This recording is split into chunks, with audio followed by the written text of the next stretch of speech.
आप देख रहे हैं अब तक न्यूज में जाबिर शाह। एक बार फिर नए सवालों के साथ नहीं बल्कि उसी चर्चाओं पर आगे चर्चा करेंगे, क्योंकि इस बार ट्रेड न्यूज चल रही है पूरे महाराष्ट्र भर में। सोसाइटी गट, ग्राम पंचायत गट और व्यापारी गट यानी कि मार्केट कमेटी उत्पन्न बाजार समिति के चुनाव को लेकर महाराष्ट्र भर में एक ही न्यूज ट्रेंड कर रही है कि मार्केट कमेटी के चुनाव में जिस प्रकार से बीजेपी और शिंदे गुट को एक बड़ा धचका लगा है, तो वही मालेगांव शहर के नासिक जिला के पालक मंत्री के मतदार संघ में भी जो प्रकार से सुपड़ा साफ किया गया है, उस पर बात करेंगे माजी नगर सेवक गुलाब पगारे जी से। स्वागत करते हैं गुलाब जी आपका अब तक न्यूज के ऊपर। धन्यवाद। मी प्रथमतः महाराष्ट्र दिनाच्या व कामगार दिनाच्या सर्व कामगारांना, कर्मचाऱ्यांना हार्दिक शुभेच्छा देतो। तसेच कृषी उत्पन्न बाजार समिती मालेगाव या ठिकाणी जो विजय मिळवला, अद्वै आबा हिरे, सुनीलाबा गायकवाड, बंडू काका बच्चा व त्यांची संपूर्ण टीम यांचं देखील नवनिर्मित निवडून आलेल्या डायरेक्टरांचं मनापासून हार्दिक अभिनंदन करतो। गुलाब जी, हमारा पहला सवाल आपसे ये है कि नासिक जिला के पालक मंत्री का ये शहर है, ये उनका जिला है, ये उनका मतदार संघ है, और यहाँ पर कृषि उत्पन्न बाजार समिति में जिस प्रकार से पालक मंत्री के अपना पैनल का जो सुपड़ा साफ हुआ है, उस पर आप क्या कहेंगे? सुपड़ा साफ होणे काही था, तुम्ही गेल्या 2 वर्षापासून बघत नाही का, ज्या वेळेला मंत्री महोदय कुठं उद्घाटन करता, कुठं मनोगत व्यक्त करता, कुठं शुभेच्छा देता, त्या ठिकाणी त्यांचा एकच सपाटा लागलेला होता की 2022 नंतर त्यांनी 23 केलं, 2023 मालेगाव शहराचं नाव सोनेरी अक्षरात लिहिलं जाईल। त्याच्या माध्यमातून तुम्ही जे काल निकाल बघितले मार्केट कमिटीचे, त्याची सुरुवात सुरू झाली। म्हणजे मंत्री महोदयांनी सांगून दिलं होतं सोनेरी अक्षरात मालेगाव शहराचं नाव लिहिलं जाईल, त्याची सुरुवात कुठेतरी झाली। याचं मी मंत्री महोदयांचा आभार व्यक्त करतो। सुपड़ा साफ सोनाचं ते त्यांना कळून गेलेलं आहे की आपण 18 वर्षात काही बॉम्ब पाडलेले नाही, हे असं सोनेरी अक्षरात नाव लिहिलं जाणार, त्याची सुरुवात झाली। पूरे कृषि उत्पन्न बाजार समिति के चुनाव में आप कहीं नजर नहीं आए? नजर आने का तो कोई बात नहीं, म्हणजे माझ्या भाषेत सांगतो, ही कृषी उत्पन्न बाजार समितीची निवडणूक आहे, मंत्री महोदयांची नव्हती। म्हणजे लोकसभा नव्हती, विधानसभा नव्हती, म्हणून जे लोक पॅनल मध्ये होते त्यांचं आमचं कुठेतरी नातेसंबंध आहे, कुठेतरी हितचिंतन आहे, कुठेतरी मित्रत्व आहे। तर तुम्ही जर महात्मा फुले स्मारक डोळ्यासमोर ठेवून जर मला प्रश्न विचारत असाल, तर मी त्या पलीकडे जाऊन सांगेल की क्रांती सूर्य महात्मा ज्योतिबा फुले स्मारक हे व्हावा, ही माझी प्रामाणिक भावना आहे। पण मी कुठल्याही शहरात, कुठल्याही ठिकाणी तो मुद्दा तिथं वापरणारा नव्हतो। याचं कारण असं आहे की तुमच्या म्हणण्यानुसार मी कुठं सोसायटीत दिसलो नाही, तालुक्यातल्या कुठल्या ग्रामपंचायतला दिसलो नाही प्रचार करताना, की विषय असा होता की जर आम्ही तो मुद्दा जर तिथे घेऊन गेलो असतो की माननीय मंत्री महोदय फुले स्मारकला खो घालताय आणि तुम्ही फुले स्मारकला खो घालणाऱ्या लोकांना मत द्याल का, पण तो मुद्दा माझ्या मनाला पटणारा नव्हता। म्हणून मी तालुक्यात कुठल्याही ग्रामपंचायत, कुठल्याही सोसायटीत ते बॅनर घेऊन उतरलो नाही। म्हणून जाण्याचं काही कारण नाही। तरी माझे काही मित्र हितचिंतक भगदार पडलेला नावाडीत बसले आणि त्यांचा पराभव झाला। जर आम्ही तो मुद्दा त्या ठिकाणी फुले स्मारकाला घेऊन गेलो असतो, तर तुम्हाला निश्चितपणाने सांगतो की जे लोकांचे ज्यांनी जे काय कर्तृत्व केले त्या कंपसी पॅनल मध्ये, त्यांचा सुपडा तर साफ झाला, पण त्याचं डिपॉझिट वाचलं नसतं। मग तुम्ही पुढचे चुनावमध्ये ते विषय घेणार आहे? येणाऱ्या निवडणुकीत आता फुले स्मारक जे ते महापालिकेला लागून आहे, फुले स्मारक पंचायत समिती झडपीला लागून आहे, म्हणजे पीडब्ल्यूडीने त्या ठिकाणी अभ्यासिकेचं काम चालू केलंय। महानगरपालिका ऍक्ट एक विषय, महानगरपालिकेची निवडणूक लागलं तर आमचं फुले स्मारक हे बॅनर त्या ठिकाणी उतरणार आहे। ज्या लोकांनी सभागृहात फुले स्मारकला विरोध केला, तसं लोकप्रतिनिधी मंत्री महोदयांनी देखील त्या ठिकाणी पीडब्ल्यूडी कडनं मोठ्या ठासाने, नंगेगिरीने, दादागिरीने जे अभ्यासिकेचं काम चालू केलं होतं, त्या विधानसभेत लोकसभेत त्यांचा कुठलाही कॅन्डिडेट असो किंवा ते स्वतः असो, फुले सैनिक, फुले प्रेमी, फुले अनुयायी हे त्यांच्या विरोधात मैदानात उतरतील आणि फुले समाजाला कसा ते खो घालताय, कसा विरोध करताय हे लोकांना ठाम करून पटवून देतील आणि त्यांचा पराभव त्या ठिकाणी आम्ही निश्चित करू. महात्मा ज्योतिबा फुले जे दिवस होते त्या दिवस पालकमंत्री असं म्हणाले की तुम्ही काही लोक मालेगावच्या नाव खराब करतात, गालबोट लावण्याचे काम करतात. ते ऐकलं मी तुमच्या चॅनल म्हणजे आपल्या चॅनलच्या माध्यमातून, इतर सगळ्या चॅनलच्या माध्यमातून मी ऐकलं ते की काही लोक मालेगाव शहराचं नाव बदनाम करतायत. आम्ही कोण नाव बदनाम करणार? जर मालेगाव शहराचं काही लोकांनी नाव बदनाम केलं असतं तर आज कृषी उत्पन्न बाजार समितीत त्या लोकांना भरभरून मतं मिळाली नसते. तुमचं सुप्र साफ झालं नसतं. पुरंच्या पुरं वन साइड पॅनल आलेले आहेत. तुम्ही जसं बोलता त्या लोकांवर टीका करता, तर म्हणून ते मंत्री महोदय ते धनान खोटं बोलताय. नाव तर मालेगाव शहराचं, मालेगाव तालुक्याचं तुमच्यामुळे बदनाम झालं तर पूर्ण महाराष्ट्रभर तुम्ही गद्दारीचा शिक्का घेऊन फिरू राहिले आणि त्याच्यामुळं आपल्या मालेगावचं नाव खराब झालं. त्यात देखील आपला 40 गद्दारांमध्ये आपला मालेगावचा देखील आमदार आहे. हे देखील आम्हाला खराब वाटते या सगळ्या गोष्टी. म्हणून तुम्ही अशा लोकांना ठिकाण नका करू की काही लोक मालेगावचं नाव बदनाम करताय. जिस दिन से फॉर्म भरा गया कृषि उत्पन्न बाजार समिति, जब से लेके निकाल तक अब तक न्यूज चैनल ने कंटिन्यू उस पर कवरेज दिया, उसको आपने देखा, उस पर क्या कहेंगे? देखो, मैं तो जो चैनल मतलब इलेक्ट्रिक चॅनल असो, प्रिंट मीडिया असो, यांनी बारीकपणे कृषी उत्पन्न बाजार समितीकडे लक्ष दिलं आणि कोणालाच एक्झॅक्ट बोल समजत नव्हता की निकाल काय येणार आहे. की सत्ताधाऱ्यांची दादागिरी, सत्ताधाऱ्यांचा पैशाचा होळ, सत्ताधाऱ्या प्रशासनावर वचक आणि सत्ताचा दुरुपयोग, या सगळ्या गोष्टी जर गणित जर जुळत होते तर कुठेतरी असं वाटत होतं की सत्ताधाऱ्यांना पॅनल जाईल आणि लोक या सगळ्या आमिषाला पण बळी पडतील.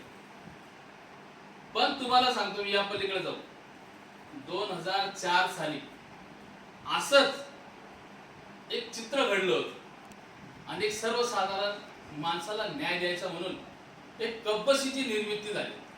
कब्बशी ही निशाणी घेऊन माननीय मंत्री महोदय दादासाहेब भुसे उभे होते आणि मला सांगायचं, माझ्या मनात असं खंदन करत होतं 4 दिवसापासून, ज्या कब्बशीने तुमचा उगम केला त्याच कब्बशीने तुमचा पराभव केलेला मार्केट कमिटीमध्ये. म्हणून येणाऱ्या काळात तुमची कब्बशी म्हणजे कब्बशी इतकी प्रामाणिक आहे की रोज आपली तिची आठवण येते आपल्याला चहा पिताना. म्हणून ती प्रामाणिकला सुद्धा तुमचं वागणेलं पटलेलं नाही, म्हणून ती त्या पराभवानुसार तिने तिची जात दाखवून दिली असं मला वाटतंय कुठंतरी. म्हणून त्या कब्बशीचा जो उगम झाला, त्या कब्बशीचा पराभव झाला. म्हणून या सगळ्या सिच्युएशन मध्ये आम्ही जेव्हा मीडियाचं बघतोय की आज आपतक चॅनलनी खरोखर ग्राउंड लेवलला येऊन जे काम केले, जे जनतेपर्यंत संदेश दिलाय, जे लाईव्ह दाखवले, जे धाडसाने मी तर बघतो की प्रत्येक ठिकाणी अशी धाव घेऊन आत्ता काय होणार आहे आणि जनतेला शेवटच्या दिवशी देखील म्हणजे प्रचाराची सुरुवात पासून तर मतदानाच्या एंडिंग पासून तर निकालाच्या एंडिंग पर्यंत आपतक चॅनलने जे लाईव्ह दाखवलं त्यात देखील आम्हाला एक ह्या सगळ्या गोष्टी समाधानकारक वाटला. आपल्या चॅनलच्या माध्यमातून बऱ्याच लोकांना ते लाईव्ह बघायला मिळालं. याचं देखील मी आपल्या सगळ्या उमेदवारांचं च्या वतीने आपला आपसात करण्याचा देखील आभार म्हणजे व्यक्त करतो. गुलाब भाऊ, एक आखरी सवाल आहे. जे दिवस निकाल झाला, अगवे आबा हिरे असं म्हणाले की गुंडागर्दी, दहशत, दादागिरी, तानाशाही, सत्ताचा दुरुपयोग, त्या सर्व विषयावर जनतेला आपलं मत केलं. त्याच्यावर तुमचं काय? हे बघा, ज्या लोकांनी या देशावर 70 वर्ष राज्य केले ते लोक आज दरदर भडकताना आपल्याला दिसत आहे. म्हणून सत्तेचा हा विजय होतोच, पण काही ठिकाणी आम्हाला यांचं हे वागणूक पटलं नाही.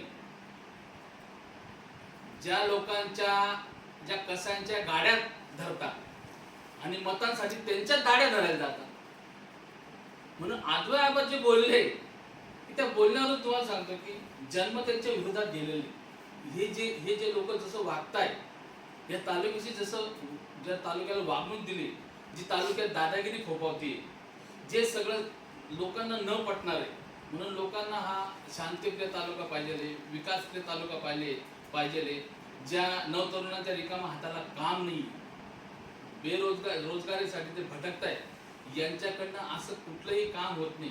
म्हणून ताणेशाहीला, दादागिरीला, सत्तेला आणि सत्तेच्या दुरुपयोगला कुठेतरी लोकांनी शय दिलेला आहे आणि त्यांचा राग देखील या मतांच्या माध्यमातून व्यक्त केला.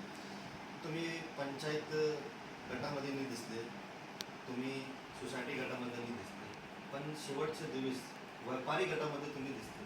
कसं ते कसं असतं, मी गेल्या 25 वर्षापासून या मार्केट कमिटीत माझा व्यवसाय, जेव्हापासून म्हणजे मी आज वय माझं 50-51 वय, जेव्हापासून मी कामाला लागलो आणि व्यवसायात पडलो, ती माझी कर्मभूमी ठरलेली कृषी उत्पन्न बाजार समिती. गेल्या 25 वर्षापासून मी त्या कृषी उत्पन्न बाजार समितीत व्यापारी म्हणून मी एक चांगलं नाव कमवलेलं आहे. मी माजी नगरसेवक, राजकीय बाब नंतर मी पहिले व्यापारी, आणि त्या व्यापार क्षेत्रात मी असताना माझं यापूर्वी मतदार यादीत व्यापारी गटात नाव आहे, मी मतदान देखील केलेले. आणि ज्या वेळेला मतदान यादी रिलीज झाली तर आमच्या डोक्यात असं व्यापारी गटात कधी निवडणूक आली नाही, येणार पण नव्हती, पण आता यांच्यामुळे येऊ शकते. तर तुम्ही म्हणता, तुमच्या म्हणण्यावर येतो मी की तुम्ही कधी कुठे दिसले नाही. तर बंडू काका बच्चा असो, सुनील आबा गायकवाड असो, आदवे आबा हिरे असो, यांनी एक जबाबदारी दिली की तुम्ही 15 ते 20 वर्षापासून मार्केट कमिटीमध्ये व्यापार करताय, तर तुम्ही थोडंसं लक्ष घाला आणि आपल्या लोकांना मदत करा. श्री पांडुभाऊ पाटील व्यापारी गटातून उमेदवारी करताय म्हणे, सुरेशभाऊ झालटे व्यापारी गटातून उमेदवारी करताय, आणि रवी पाटील हा देखील हमाल महापालिकेतून आपले 3 उमेदवार आहेत. तर बंडू काकांनी जबाबदारी दिली की या लोकांना मदत करा, यांना काय लागलं ते सांगा. नवीन लोक आहेत, यांनी कधी उमेदवारी केलेल्या नाही, साधेभोळे लोक आहेत आणि सरळ मार्गाने लढतायत. पण मी जेव्हा बघितली, माझ्याकडे जेव्हा यादी आल्यानंतर मी बघितलं की चांगल्या लोकांचं, ज्यांचं मार्केटशी काही संबंध नाही, मार्केटशी काही घेणं देणं नाही, ते मार्केटात कधी दिसले नाही, मार्केटची कधी त्यांच्या नावाने माहिती घेतली तर 1 रुपया फी भरलेली नाही, मार्केटला कधी उत्पन्न करून दिलेलं नाही, मार्केटला ते कधी खरेदीदार दिसले नाही, कधी विक्रीदार दिसले नाही. आणि अशा लोकांच्या, चांगल्या लोकांच्या नावावर खाटकीचं लायसन, शेळी विकायचं लायसन, शेळी खरेदीदारचं लायसन, कसाईचं लायसन, म्हणजे हे काय धंदे धरून घेतात तुम्ही? म्हणजे तुम्ही सत्ता घेण्यासाठी खोटे नाटे लोकांचे, चांगल्या लोकांचे, त्यांना माहिती सुद्धा नसेल, माझ्या त्या मतदार राजांना व्यापारी गटातला, की तुमचं कसाय म्हणून लायसन केलेले, खाटीक म्हणून लायसन घेतलेले, बकरी खरेदीदार विक्री म्हणून लायसन घेतलेले, तुमच्या घरात 4-4 माला आहे. आता लिंगात मी बोलत नाही, कोच्या ज्यांच्या घरात लिंग आहे त्यांचं कसायचं आणि खाटकीच्या नावाने लायसन आहे. असे सगळे पाप करून काय हासिल करायचे? आणि ते व्यापारी गटामध्ये तिथे निवडून मी गेले तर काय? परंतु ते ती जी जबाबदारी दिली, त्या जबाबदारीनुसार मी बघितलं तर मला पाहायला गेलं नाही सगळं. हे सगळं तर आता मी आबांच्या कानावर टाकणार, हे सगळे धंदे बंद झाले पाहिजेत. आणि दुसरी गोष्ट, मी विरोधात जरी काम केलं, पण व्यापारी गटात माझा मित्र उभा होता भिका कोतकर, त्याला माझ्या पहिल्याही शुभेच्छा होत्या, आजही आहे, की त्याला सांगितलं तर तू 1 नंबरच्या मताने निवडून येशील. त्याने 18 वर्ष, त्याही बिचाऱ्याने 18 वर्ष वनवास भोगला आणि भगदार पडलेला नावी शेवटच्या टप्प्यात कसं काय तो नावाडीत जाऊन बसला हे तर आम्हालाही कळलं नाही. की त्या डुप्लिकेट म्हणजे बोगस नावं जोडलेल्यांना घाबरून त्या गटात त्यांनी निवडणूक लढवली. तो जर अपक्ष लढला असता तर माझ्या मताने तो 1000 मतांचा त्याने आकडा गाठला असता, त्याला 90% मतं पडले असते, पण त्याला बी ते समजलं नाही. परंतु या माध्यमातून मी सांगू इच्छितो की याच्या पुढं मार्केट यार्डमध्ये जो खरोखर व्यापारी, जो व्यापार करतो, जो मार्केटला उत्पन्न देतो, अशा माणसाचं नाव या मतदार यादीत झालं पाहिजे. मी प्रशासनाला सूचना दिल्या, अशा चुका झाल्या नाही पाहिजे. तसंच येणारी जी बॉडी आदवे आबांची, त्या जे बी चेअरमन असतील, स्वतः आदवे आबा असतील किंवा इतर कोणी असतील, त्यांना माझा सुझाव राहील की सगळ्यात प्रथमतः या यादीवर नजर मारा आणि असे बोगस जे लोक जे दिवस म्हणजे अवरात्र झटतात, आता भिका कोतकर असो, पांडू असो, सुरेश झालटे असो किंवा नजीर शेठ फल्लेवाला सारख्याच, ज्यांनी 30-30 लाख रुपये या मार्केटला फी दिलेली आहे, मुक्सा मार्केटच्या माध्यमातून, जोडगा मार्केटच्या माध्यमातून, आणि त्यांच्या घरातले नाव कट होता. म्हणजे ही कोणती तानाशाही आहे? ही कोणती दबावशाही आहे? हे कोणतं तत्व धरून चालणे, लोकशाहीचा त्या ठिकाणी घात केलेला आहे. म्हणून व्यापारी गटात जो मार्केटला उत्पन्न यापुढे करून देईल अशा लोकांचंच मतदार यादीत नाव आलं पाहिजे अशी देखील मी प्रशासनाला विनंती करत, आणि जेवढे जे कर्मवीर भाऊसाहेब हिरे पॅनलनी दणदणीत विजय मिळवलेला आहे, या पॅनलच्या मी आभासह संपूर्ण डायरेक्टर बॉडीला मी मनापासून शुभेच्छा देतो.